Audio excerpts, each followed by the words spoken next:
عليكم ورحمة الله وبركاته. أهلا بكم دكاترة أولى إعدادي. يتجدد اللقاء بكم مع درس جديد من دروس مادة اللغة العربية. النهاردة إن شاء الله معانا مراجعة شاملة لمنهج شهر أكتوبر لمادة التربية الدينية الإسلامية، وذلك من كتاب الأضواء. هنحل المراجعة مع بعض، بس في البداية لو أنت أول مرة تشوف الفيديو بدعوك للاشتراك في القناة وتفعيل زر الجرس على الكل عشان يصلك الإشعار بتنبيه كل الفيديوهات التي سوف تنشر لاحقا. كمان هسيب لك في صندوق الوصف يظهر معك في علامة الآي رابط محتوى شرح لمراجعة مادة اللغة العربية. فيلا بينا على الأسئلة. أولا النموذج الأول القرآن الكريم. بيقول لي السؤال الأول: اختر الإجابة الصحيحة مما بين القوسين. 1. سميت سورة التحريم بهذا الاسم بسبب تحريم بعض الأمور المحللة على الصحابة، ولا تحريم النبي صلى الله عليه وسلم شيئا على نفسه، ولا نزولهم في الشهر المحرم، ولا تحريم ما أحل الله على المؤمنين جميعا. طبعا سورة التحريم نزلت بسبب تحريم النبي صلى الله عليه وسلم شيئا على نفسه وهو العسل. 2. كان للنبي صلى الله عليه وسلم عدة زوجات لأسباب دينية فقط، أسباب شخصية فقط، أسباب متعددة منها رعاية الأرامل وتبليغ الدين، ولا زيادة النسل. طبعا النبي صلى الله عليه وسلم كان له عدة أزواج، وذلك بأسباب متعددة منها رعاية الأرامل وتبليغ الدين. السؤال الثالث بيقول لي تقع سورة التحريم في الجزء 27 ولا 28 ولا 29 ولا 30؟ طبعا الإجابة الصحيحة في الجزء 28. ب. أكمل سورة التحريم ترتيبها في المصحف بعد سورة الطلاق وقبل سورة الملك. السؤال الثاني الحديث الشريف عن النعمان بن بشير رضي الله عنه قال: قال رسول الله صلى الله عليه وسلم: مثل المؤمنين في توادهم وتراحمهم وتعاطفهم مثل الجسد إذا اشتكى منه عضو تداعى له سائر الجسد بالسهر والحمى. ألف. اختر الإجابة الصحيحة مما بين القوسين. 1. شبه رسول الله صلى الله عليه وسلم ترابط المؤمنين بالعقل ولا القلب ولا الجسد ولا الروح؟ طبعا شبهه بالجسد. 2. يجب أن يكون بين المسلمون وبعضهم ود ولا غضب ولا مشاحنة ولا خصام؟ طبعا الإجابة الصحيحة ود. العلاقة بين المؤمنين وبعضهم علاقة تراحم وتواد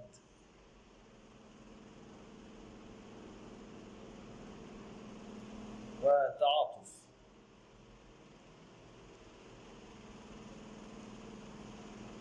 السؤال الثالث سؤال العقيدة والعبادة. يقول لي ده علامة صح أو علامة خطأ. 1. من نتائج إغاثة الله للعبد تبدد المخاوف وتفتح أبواب النجاة. طبعا دي إجابة صحيحة. ب. شعر يونس عليه السلام باليأس وهو في بطن الحوت. طبعا دي إجابة خاطئة. ما آداب حضور صلاة الجنازة؟ آداب حضور صلاة الجنازة: يجب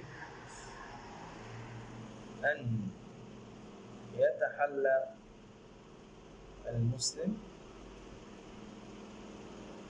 بالسكينة ويدعو للميت. السؤال الرابع وهو السير والشخصيات.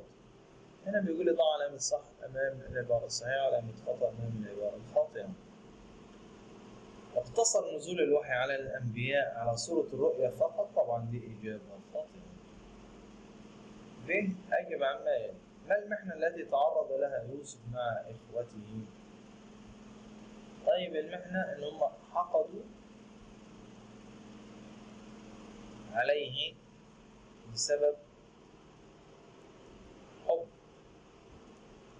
والده له وألقوه في الجب. النموذج رقم 2 السؤال الأول وهو السؤال القرآن الكريم. السؤال الأول بيقول لك اختر الإجابة الصحيحة مما بين القوسين. كلمة أبكار تعني لم يتزوجن من قبل، ولا تزوجن من قبل، ولا صغيرات السن، ولا كثيرات الزواج؟ طبعا الإجابة الصحيحة لم يتزوجن من قبل. 2. كان زوجات النبي صلى الله عليه وسلم يقمن بتبليغ الدين ونقل السنة إلى تجمعات الرجال، تجمعات النساء، القبائل المجاورة، الحكام. طبعا كانت زوجات تنقل إلى تجمعات النساء. 3. من صفات الزوجات التي يمكن أن يقلاها للنبي صلى الله عليه وسلم أنهن مسلمات وقانتات عابدات مسائحات مؤمنات متائبات جميع ما سبق. طبعا الإجابة الصحيحة جميع ما سبق. ب. أكمل ما يأتي. الله سبحانه وتعالى تكفل بحماية النبي صلى الله عليه وسلم من أي أذى؟ السؤال الثاني وهو سؤال الحديث الشريف، بيقول لي: ورد عن النبي صلى الله عليه وسلم أنه أوصى ابنته فاطمة رضي الله عنها أن تقول إذا أصبحت وإذا أمست: يا حي يا قيوم برحمتك أستغيث أصلح لي شأني كله ولا تكلني إلى نفسي طرفة عين. ألف. اختر الإجابة الصحيحة مما بين القوسين. 1. مما يدل على إغاثة الله تعالى لخلقه، إصلاح شأنهم، تفريج همومهم، إنزال رحمته عليهم جميع ما سبق. طبعا الإجابة الصحيحة جميع ما سبق. 2. الاستعانة بالله تكون في الصباح ولا في المساء ولا كل وقت ولا وقت الظهيرة؟ طبعا الاستعانة بالله عز وجل في كل وقت وفي كل لحظة. ب. أكمل. كان النبي صلى الله عليه وسلم يعلم أصحابه نقط في كل شيء. كان يعلم أصحابه الاستخارة. السؤال الثالث: العقيدة والعبادة، ضع علامة صح أو علامة خطأ. ألف. يشعر المؤمن باسم الله المغيث عندما تتحول المحن إلى منح وتفرج الكروب. طبعا دي إجابة صحيحة. ب. ظل يونس عليه السلام صامتا في بطن الحوت وسطر عليه الخوف. طبعا دي إجابة خاطئة. ج. أجب عما يلي: بماذا تختتم صلاة الجنازة؟ صلاة الجنازة رقم ج. بماذا تختتم صلاة الجنازة؟ تختتم بالتسليم. طيب السؤال الرابع وهو سؤال السير والشخصيات، يقول لي: راودت امرأة العزيز يوسف خيفة وأغلقت الأبواب. طبعا دي إجابة صحيحة. أجب عما يلي: ما الحكمة من نزول الوحي من عند الله؟ طبعا الحكمة من نزول الوحي هي رحمة من الله عز وجل لعباده حتى لا يتركهم بدون توجيه. النموذج رقم 3 السؤال الأول بيقول لي: اختر الإجابة الصحيحة مما بين القوسين. نزلت سورة التحريم لنقط الرسول صلى الله عليه وسلم لأنه حرم شيئا على نفسه. تعاتب ولا تحاسب ولا تحرم ولا تجرم؟ طبعا هي كانت تعاتب النبي صلى الله عليه وسلم. 2. سورة التحريم من السور المكية ولا المدنية ولا كلاهما ولا شيء مما سبق؟ طبعا الإجابة الصحيحة من السور المدنية. 3. ترتيب سورة التحريم في المصحف هو 64 65 66 67. طبعا الإجابة الصحيحة ترتيبها كان 66. طيب أكمل. كان أغلب زوجات النبي صلى الله عليه وسلم نبط يحتاجن للمنفق عليهم، كان أغلبهم غرام.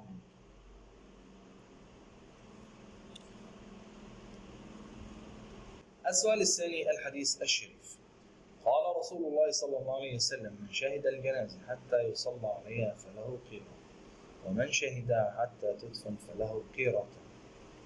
ألف. اختر الإجابة الصحيحة من القوسين.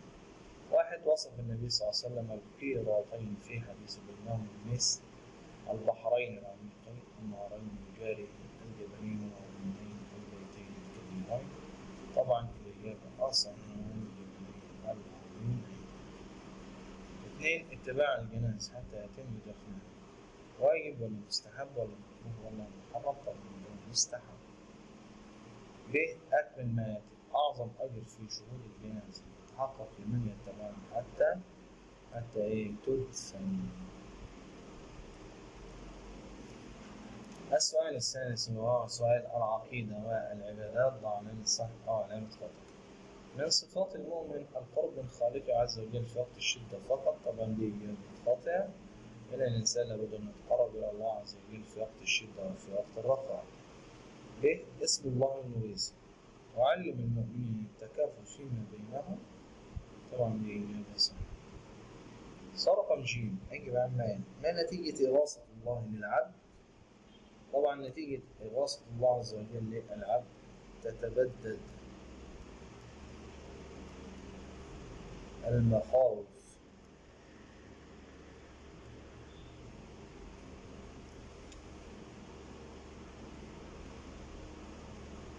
وتنحل المشاكل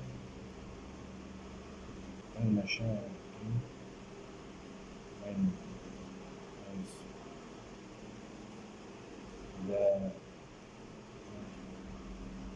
بس. السؤال الرابع وهو السؤال السير والشخصيات. يقول ألف ضع علامة صح أو علامة خطأ من العبارة الآتية. كان سيدنا يوسف عليه السلام يتصف بالصبر والعفة. طبعا دي إجابة صحيحة. رقم ب أجب عن ما الهيئتان اللتان وصفهما النبي صلى الله عليه وسلم لمجيء الوحي إليه. الحالة الأولى كان يأتيه مثل صلصلة الجرس. والحالة الثانية كان مثل الرجل. وبكده يكون وصلنا مع بعض إلى نهاية درس اليوم. فلو عجبك الشرح أو حسيت نفسك استفدت من الدرس متنساش تضغط لايك للفيديو وحاول تشارك الفيديو لزمايلك عشان تكون سبب في نشر العلم والدال على الخير كفاعله أو كما قال صلى الله عليه وسلم. واكتبوا لي في التعليقات الفيديو اللي انتوا عايزين نشرحه لكم الفيديو القادم. وفي الختام الله تعالى أسأل أن يجعل ما قلته لكم زادا إلى حسن المصير إليه وعتادا إلى يمن القدوم عليه، إنه بكل جميل كفيل وهو حسبنا نعم الوكيل. وصلى الله وسلم وبارك على سيدنا محمد وعلى آله وصحبه وسلم تسليما كثيرا. والسلام عليكم ورحمة الله وبركاته.